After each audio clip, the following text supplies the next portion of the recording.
Hello friend, तो कैसे हो आप सभी। स्वागत करते हैं आप सभी का व्यस्त जी को इसमें। तो फ्रेंड आज जो है कि बिहार डीएलएड एंट्रेंस एग्जाम 2026 के लिए जीव विज्ञान का कुछ सिलेक्टेड अति महत्वपूर्ण प्रश्न लेके आए हुए हैं जो आपके पेपर के लिए अति महत्वपूर्ण है। देखिए, बिहार डीएलएड में बायोलॉजी सेक्शन से काफ़ी ज़्यादा प्रश्न पूछा जाता है, तो बायोलॉजी को पकड़ना काफ़ी इंपॉर्टेंट है। अगर इस पर पकड़ बना लीजिएगा तो साइंस का सेक्शन आपका मजबूत हो जाएगा।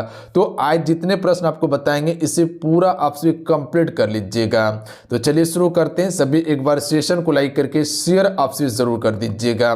जो भी चैनल पर नया है चैनल को जरूर सब्सक्राइब करके घंटी को प्रेस कर लीजिएगा ताकि जब भी क्लास हो नोटिफिकेशन आपसे को प्राप्त हो सके। देखिए, यहाँ हम आपको कंप्लीट तैयारी करवाएंगे हर सब्जेक्ट का, तो बिंदास होकर यहाँ पर आपसे तैयारी कर सकते हैं। बट आप सभी चैनल को जरूर सब्सक्राइब कर लीजिएगा और व्हाट्सएप ग्रुप आप सभी के लिए बना दिए हैं जिसका लिंक डिस्क्रिप्शन में दिया हुआ है, जाके वहां से आप सभी ग्रुप को ज्वाइन कर लीजिएगा। तो चलिए शुरू करते हैं आज की सेशन को हम सभी। आइए फर्स्ट क्वेश्चन देखिए। पहला क्वेश्चन है कि प्रोटीन का संश्लेषण होता है। तो देखिए, प्रोटीन का जो संश्लेषण होता है वो राइबोसोम में होता है, याद रखिएगा आप सभी। वहीं पर अगर माइटोकॉन्ड्रिया की बात किया जाए तो इसे पावर हाउस कहा जाता है कोशिका का। जैसे देखिएगा, कोशिका हो गया, याद रखिएगा आप सभी, ये जंतु कोशिका की बात किया जा रहा है। इसी में एक आपका न्यूक्लियस होता है जिसे हम सभी कोशिका का दिमाग कहते हैं, जो केंद्रक के नाम से जाना जाता है। और इसी में एक आपका एंडोप्लाज्मिक रेटिकुलम होता है, अंतःप्रद्रव्य जालिका। और वो जो है कि दो प्रकार का होता है, एक चिकनी एक खुरदरी होता है। और जो खुरदरी होता है उसी पे राइबोसोम पाया जाता है जो प्रोटीन का संश्लेषण करता है, याद रखिएगा आप सभी। याद रहेगा। अगला है माइटोकॉन्ड्रिया का संबंध किससे है। तो ये आपका शोषण से संबंधित है माइटोकॉन्ड्रिया। ऑप्शन में सी राइट आंसर है। अगला क्वेश्चन है कि कोशिका के अंदर ऊर्जा का निर्माण किसके द्वारा होता है। तो देखिए, जब कोशिका की बात किया जाए तो इसमें जो ऊर्जा का निर्माण होता है ये माइटोकॉन्ड्रिया के द्वारा ही होता है और एटीपी के रूप में जो है कि ये ऊर्जा को संग्रहित करके रखता है, एटीपी के रूप में, याद रखिएगा। अगला क्वेश्चन है कि पादप कोशिका में डीएनए होता है। देखिए, पादप कोशिका के बारे में कई बार क्वेश्चन पूछा गया है कि कोशिका भित्ति किस में पाए जाते हैं, तो पादप कोशिका में। इसके अलावा बात किया जाए कि लवक किस में पाया जाता है, पादप कोशिका में। ध्यान दीजिएगा, कोशिका भित्ति जंतु कोशिका में नहीं पाया जाता है, जंतु कोशिका में सिर्फ कोशिका झिल्ली पाया जाता है, तो याद रखिएगा आप सभी। तो पादप कोशिका में डीएनए होता है, तो राइट आंसर ऑप्शन में हो जाएगा। ये सभी में जो है कि डीएनए होता है, हरित लवक में, माइटोकॉन्ड्रिया और केंद्रक में। अगला क्वेश्चन देख लीजिएगा। क्वेश्चन है कि मानव शरीर के कौन से अंग में लसिका कोशिका बनती है। राइट आंसर ऑप्शन में भी हो जाएगा, दीर्घ अस्थि में लसिका कोशिका बनती है। तो याद रखिएगा आप सभी, दीर्घ अस्थि बिल्कुल करेक्ट आंसर होगा। हर प्रश्न को बिल्कुल बारीकी से ध्यान से समझिएगा, काफ़ी इंपॉर्टेंट प्रश्न है आपके पेपर के लिए। बायोलॉजी का अच्छा खासा वेटेज है, बायोलॉजी से ज़्यादा प्रश्न पूछा जाता है साइंस में। ये टॉपिक आपके लिए काफ़ी इंपॉर्टेंट है। कोशिका सिद्धांत का प्रतिपादन किसने किया था। राइट आंसर हो जाएगा ऑप्शन में सी, स्लाइडन और सवान के द्वारा कोशिका सिद्धांत दिया गया था। अगला क्वेश्चन है कि अर्धसूत्री विभाजन पाया जाता है, किसमें पाया जाता है। तो याद रखिएगा, तरुण पुष्प कलिका में जो है कि फ्रेंड अर्धसूत्री विभाजन पाया जाता है, तरुण पुष्प कलिकाओं में, याद रहेगा। अगला क्वेश्चन है एटीपी का निर्माण होता है कहाँ पे। तो अभी आपको बताएं एटीपी के बारे में, माइटोकॉन्ड्रिया में होता है, याद रखिएगा आप सभी। अच्छा, आत्महत्या की थैली किसे कहा जाता है, लाइसोसोम को कहा जाता है। राइबोसोम क्या करता है, प्रोटीन का संश्लेषण करता है। क्लियर है। अगला क्वेश्चन है कि किस दूध में लैक्टोज शक्कर का प्रतिशत अधिक होता है। Right answer option number D हो जाएगा, ये सभी में, यानी कि गाय के दूध में, बकरी के दूध में और स्त्री के दूध में, ये सभी के दूध में लैक्टोज यानी कि शक्कर का प्रतिशत अधिक होता है। अगला क्वेश्चन है कि हाइड्रोफोबिया रोग होता है। तो देखिए, अगर हाइड्रोफोबिया की बात किया जाए तो ये आपका विषाणु के द्वारा होता है, याद रखिएगा। देखिए, विषाणु और जीवाणु के द्वारा जितने भी रोग होने वाला है वो पीडीएफ हम टेलीग्राम पे अवेलेबल करवाए हैं, वहां से जाके डाउनलोड करके उसके बाद उसको पढ़ लीजिएगा, क्योंकि यहाँ से एक क्वेश्चन प्रबल संभावना है कि पूछा जाता है। उसके बाद उसको पढ़ लीजिएगा, उसके बाद हम आपको प्रैक्टिस करवाते रहेंगे तो वहां से चीजें आपको क्लियर होते चल जाएगा। सबसे ज्यादा दिन तक जीवित रहने वाला पक्षी कौन सी है। राइट आंसर ऑप्शन में से हो जाएगा ऑस्ट्रिच, जो है जिसे हम शुतुरमुर्ग के नाम से जानते हैं, और इसकी अंडा जो है सबसे ज्यादा बड़ा होता है। और पृथ्वी पर सबसे बड़ी पक्षी की बात किया जाए तो वो शुतुरमुर्ग ही है। चमगादड़ किस वर्ग के प्राणी है, काफी इंपॉर्टेंट है, तो याद रखिएगा ये मेमेलिया वर्ग की प्राणी है चमगादड़। अगला है अगला क्वेश्चन है कि एथलीट फुट बीमारी होती है, तो ये आपका फफूंद से, एथलीट फुट बीमारी जो होती है ये फफूंद से होती है, ध्यान दीजिएगा आप सभी। आइए अगला क्वेश्चन देख लीजिएगा। अगला है कि लीची में खाया जाने वाला भाग कौन सा है? राइट आंसर ऑप्शन में ये हो जाएगा एरियल। एरियल होता है ये लीची का खाया जाने वाला भाग होता है, एरियल। अगला क्वेश्चन है कि लैंगरहैंस की द्वीपिका पाए जाते हैं किसमें?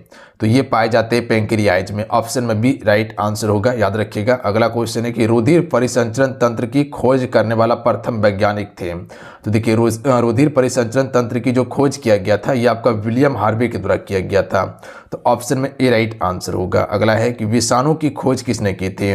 तो देखिए विषाणु की खोज जो कि फ्रेंड आपका इवानोविस्की के द्वारा किया गया था, यानी कि ऑप्शन में सी राइट आंसर होगा, इवानोविस्की, याद रखिएगा। विषाणु की खोज किसने किया था? इवानोविस्की ने किया था, याद रखिएगा। अगला क्वेश्चन है कि कुत्ते के काटने पर वायरस के द्वारा जो रोग उत्पन्न होता है उसे हम सभी क्या कहते हैं? तो इसे हाइड्रोफोबिया कहा जाता है, याद रखिएगा आप सभी, कुत्ते के काटने से जो रोग उत्पन्न होता है। अगला है कि जीवाणु की खोज सर्वप्रथम की थी, तो अभी आपको विषाणु के बारे में बताएं, चलिए जीवाणु के बारे में आप कंफर्म कीजिएगा, तो ल्यूवेनहॉक ने, याद रखिएगा। तो जीवाणु की खोज ल्यूवेनहॉक ने और विषाणु की खोज इवानोविस्की ने। अगला क्वेश्चन है कि शकरकंद में भोजन संग्रहित होता है?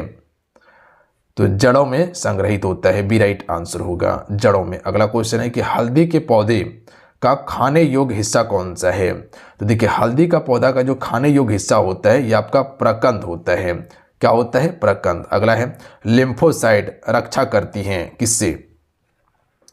तो राइट आंसर होगा रोगाणुओं से रक्षा करती है लिम्फोसाइट, किससे करती है? रोगाणुओं से, यानी कि बी राइट आंसर है। आपातकालीन ग्रंथि किसे कहा जाता है? देखिए आपातकालीन ग्रंथि या लड़ो उड़ो हार्मोन के नाम से भी जाना जाता है उसे, वो एड्रिनल ग्रंथि को कहा जाता है, तो ऑप्शन में ए राइट आंसर होगा। अगला है पेलाग्रा रोग किस पोषक पदार्थ की लगातार कमी से होता है? चलिए कुछ में 24 का राइट आंसर कीजिएगा आप सभी, तो कि पेलाग्रा रोग जो होता है ये किस पोषक पदार्थ की कमी से होता है?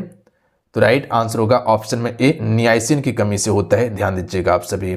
अगला क्वेश्चन है कि मानव शरीर में मास्टर ग्रंथि कहलाती है? तो देखिए मानव शरीर में मास्टर ग्रंथि जो है ये पिट्यूटरी ग्रंथि कहलाती है, मास्टर ग्रंथि, तो ऑप्शन में ए राइट आंसर होगा। अगला है कि रक्त कब्रगाह किसे कहा जाता है? तो रक्त का कब्रगाह जो कहा जाता है पीलिया को कहा जाता है, ऑप्शन में ए राइट आंसर होगा। अगला क्वेश्चन है कि कौन सा खनिज लवण शरीर में बहुतायत मात्रा में पाया जाता है? तो देखिए सबसे अधिक बात किया जाए शरीर में जो पाया जाता है वो कैल्शियम पाया जाता है, ध्यान दीजिएगा, ऑप्शन में बी राइट आंसर होगा। हालांकि जल सबसे अधिक होता है पर यहाँ खनिज की बात किया गया, खनिज लवण की बात किया गया तो कैल्शियम होगा। लड़का पैदा होता है जब? तो देखिए लड़का कब पैदा होगा? जब XY गुणसूत्र होगा, याद रखिएगा। देखिए मनुष्य के शरीर में गुणसूत्रों की संख्या कितना होता है? 46, यानी कि 23 जोड़ा होता है, ये भी एक फैक्ट को याद रखिएगा। मानव रक्त का pH मान कितना होता है? 7.4 होता है, याद रखेंगे आप सभी, जो कि एक आपका क्या है? क्षारीय है। स्तनधारियों में मुख्य उत्सर्जी पदार्थ होता है, तो यूरिया आपका मुख्य उत्सर्जी पदार्थ है आपका मानव शरीर का। अगला है कि श्वसन दर सबसे कम होती है, तो किस समय श्वसन दर सबसे कम होती है? हालांकि सोने वक्त जो है उस समय श्वसन दर आपका कम रहता है, तो ऑप्शन में बी ही राइट आंसर होगा। निद्रा में खर्राटे भरते समय इस समय श्वसन दर कम होता है, दौड़ते समय तो अधिक हो जाता है श्वसन, देखते हैं जल्दी जल्दी सांस लेने लगते हैं। अगला है न्यूक्लियस की खोज की थी किसने? तो देखिए न्यूक्लियस की जो खोज किया गया था ये आपका रॉबर्ट ब्राउन के द्वारा किया गया था, ऑप्शन में सी राइट आंसर होगा। अगला क्वेश्चन है कि अंतर्राष्ट्रीय जैविक कृषि फर्म संस्थान कहाँ स्थित है? तो अंतर्राष्ट्रीय जैविक कृषि फर्म संस्थान ये आपका लंदन में स्थित है, कहाँ पे? लंदन में। अगला है भारत का केंद्रीय औषधि अनुसंधान संस्थान कहाँ पर स्थित है? तो भारत का केंद्रीय औषधि अनुसंधान संस्थान जो है ये आपका लखनऊ में है, याद रखिएगा, लखनऊ, ऑप्शन में ए राइट आंसर होगा। अगला है कि फेफड़ों में रक्त पहुंचाने वाला अंग कौन सा है? तो देखिए एक होता है बायां निलय, एक दायां आलिंद, यानी कि आलिंद और निलय होता है। तो फेफड़ों में रक्त पहुंचाने की बात किया जाए तो ये दायां आलिंद का काम होता है, याद रखिएगा आप सभी, किसका होता है? दायां आलिंद का काम होता है। अगला क्वेश्चन है कि रक्त का कौन सा कण जीवाणु से रक्षा करता है? तो देखिए जीवाणु से रक्षा जो करता है श्वेत रक्त कणिका करता है या कण करता है, याद रखिएगा, जिसे WBC के नाम से जानते हैं। WBC जो है ये श्वेत रक्त कण के नाम से जानते हैं और यही जो है कि आपका जीवाणु से रक्षा करता है हमारे शरीर का। वायुमंडल में भारी गैस कौन सी है? तो पहले ये समझिए कि वायुमंडल में सबसे अधिक मात्रा में गैस कौन सी है? 78% नाइट्रोजन, ऑक्सीजन 21%, कार्बन डाइऑक्साइड 0.03% है। ध्यान दीजिएगा आप सभी, बात समझ गए आप सभी, तो ये फैक्ट याद रखिएगा। तो राइट आंसर हो जाएगा option number D, carbon dioxide gas जो है वायुमंडल में सबसे भारी गैस है। हालांकि रेडॉन भी एक आपका भारी गैस होता है जो कि सिर्फ जमीन पे ही पाया जाता है, जो कि एक अक्रिय गैस है। अगला क्वेश्चन है कि मनुष्य के शरीर में सबसे छोटी अंतःस्रावी ग्रंथि कौन सी है? तो राइट आंसर होगा पीयूष ग्रंथि। यह सबसे छोटी अंतःस्रावी ग्रंथि है और मानव शरीर की सबसे छोटी ग्रंथि भी आपका पीयूष ग्रंथि है, जिसे हम सिर्फ पिट्यूटरी ग्लैंड के नाम से जानते हैं।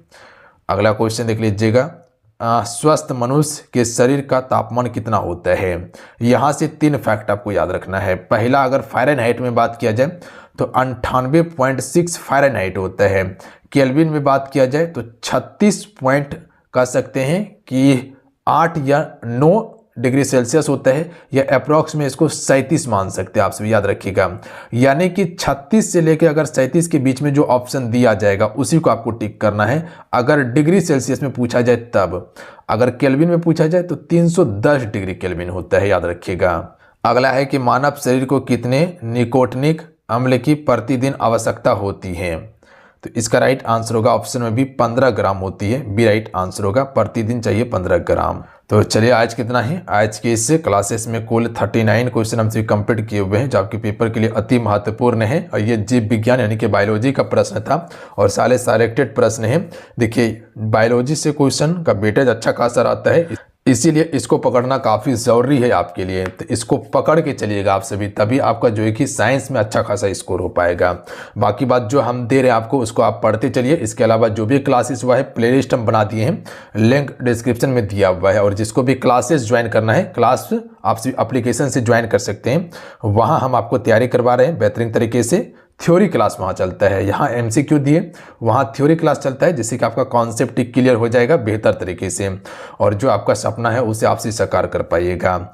देखिए कैसे ज्वाइन करना है एप्लीकेशन पे क्लास, लिंक डिस्क्रिप्शन में दिया हुआ है एप्लीकेशन का, प्लस में हम वीडियो भी बना दिए कि कैसे आपको ज्वाइन करना है, देख लीजिएगा, आपको ज्वाइन करने में आसानी होगा। ठीक है, तो चलते हैं। जय हिंद, वंदे मातरम। ध्यान रखिएगा, पढ़ाई करते रहिएगा। जाते जाते इस वीडियो को अपना प्यार जरूर दीजिएगा, लाइक कर दीजिएगा, शेयर कर दीजिएगा। जय हिंद।